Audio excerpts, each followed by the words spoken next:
Hello everyone, welcome to Miss Talk Tea. This is Dr. Farheen, General Medicine resident.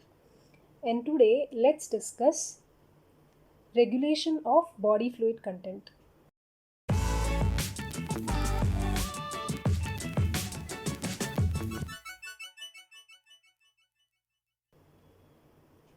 So, first we'll see how the body fluid is divided. So, the body fluid is divided into an intracellular part which is present inside the cells and the extracellular part which is present outside the cell, which is further divided into the interstitial fluid which is present between the cells and the vascular compartment which is present in the blood vessels. The interstitial fluid and the vascular compartment together form the extracellular fluid.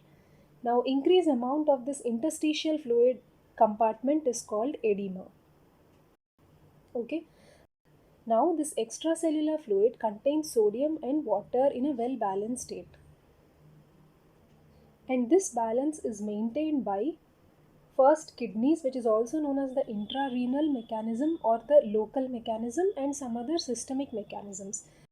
These systemic mechanisms include hormones like renin, angiotensin, aldosterone system, antidiuretic hormone, and atrial natriuretic peptide.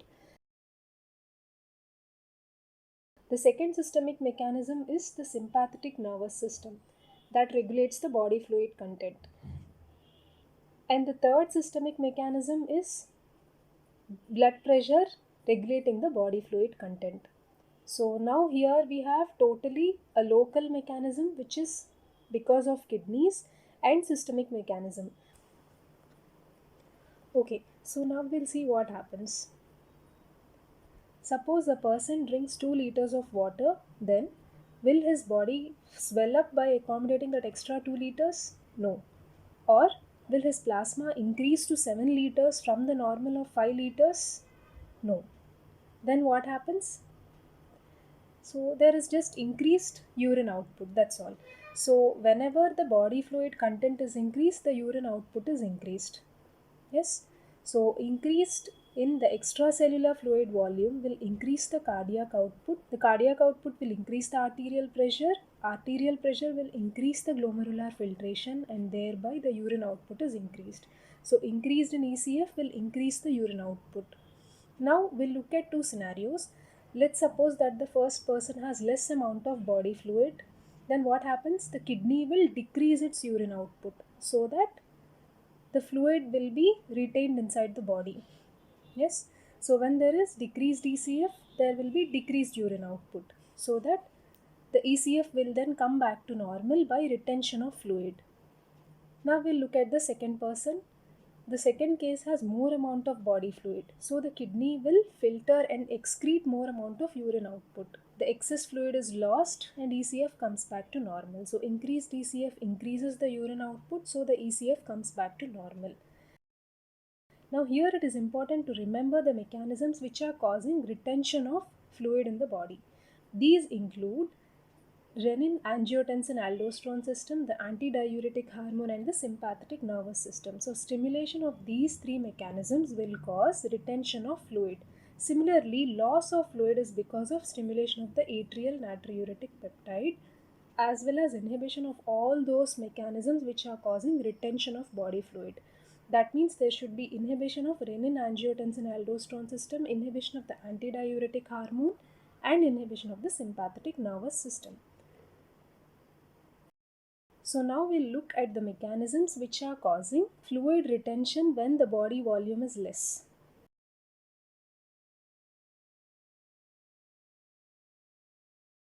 First is the renin, angiotensin, and aldosterone system. So this is stimulated when the extracellular fluid volume is low or when the arterial pressure is low.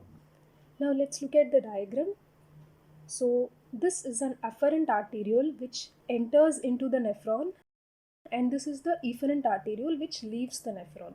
Now the afferent arteriole is lined by modified smooth muscle cells which are known as juxtaglomerular cells or JG cells, and these cells contain the inactive form of renin called prorenin.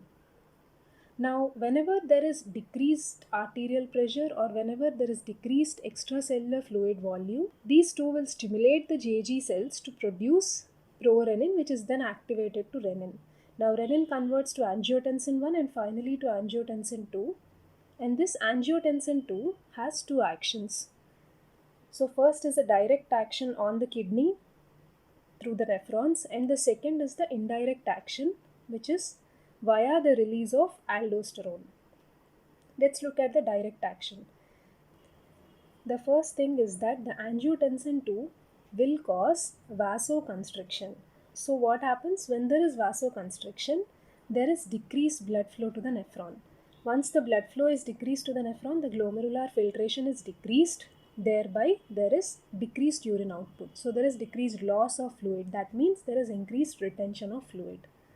Similarly, the angiotensin 2 can also act at the level of tubules, causing increased reabsorption. So increased reabsorption will again increase the retention of fluid. So this is the direct mechanism. Now looking at the indirect mechanism, which is mediated via the release of aldosterone. The aldosterone released from the adrenal cortex acts on the collecting duct of the nephron and causes reabsorption of sodium and water with secretion of potassium. So reabsorption of sodium and water will lead to increased retention of fluid. So by these mechanisms, the renin-angiotensin and aldosterone system, when stimulated, causes retention of fluid. Okay, now we'll look at the antidiuretic hormone. This is also known as the vasopressin, and this is the hormone which is secreted from the posterior pituitary.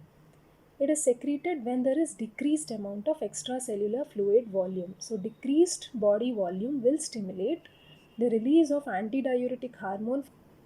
Now the antidiuretic hormone which is released from the posterior pituitary will act at the level of collecting duct of nephron through the vasopressin receptors, and it will cause reabsorption of water via the aquaporin channels. So whenever there is decreased extracellular fluid volume, there is stimulation of antidiuretic hormone that causes water reabsorption. Thereby ADH is causing retention of fluid. Now we'll look at the sympathetic nervous system. So sympathetic nervous system is also stimulated when there is decreased ECF volume, like in hemorrhage. So decreased extracellular fluid volume will decrease the pressure in the vessels. This will be sensed by the baroreceptors. Now these baroreceptors will take information to the central nervous system and they will stimulate the sympathetic outflow. And when this sympathetic outflow reaches the kidneys, it causes firstly vasoconstriction, thereby the glomerular filtration is decreased, and then it will increase the tubular reabsorption. So by these two mechanisms, again there is retention of fluid. And the sympathetic nervous system can directly stimulate the renin, angiotensin and aldosterone mechanism, causing increased retention of fluid. So decreased extracellular fluid volume is decreasing the pressure in the arteries, which is sensed by the baroreceptors that cause sympathetic stimulation, thereby leading to increased retention of fluid. Next we'll look at blood pressure and how it regulates the body fluid content. So whenever the blood pressure is increased, the glomerular filtration is increased. Thereby the urine output is increased. So it is very simple.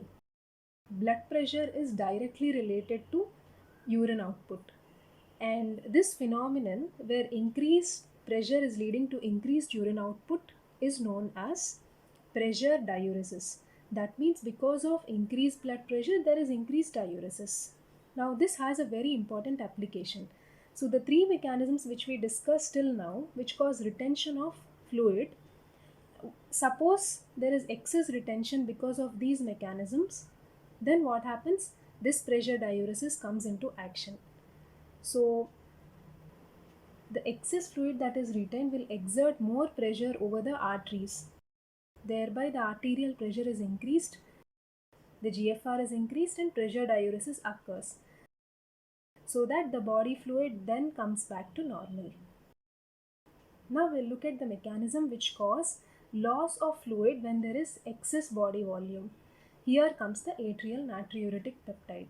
This is stimulated when there is increased ECF volume, just opposite to the mechanisms which we discussed earlier.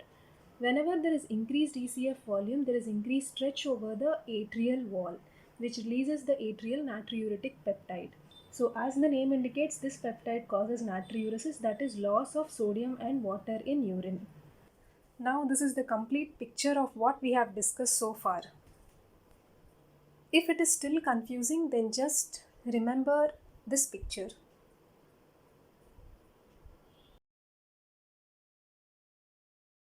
So that's all for today. Thanks for watching. Hope you liked it. Let's meet again with another new video. Till then, just take care, be happy, and stay safe.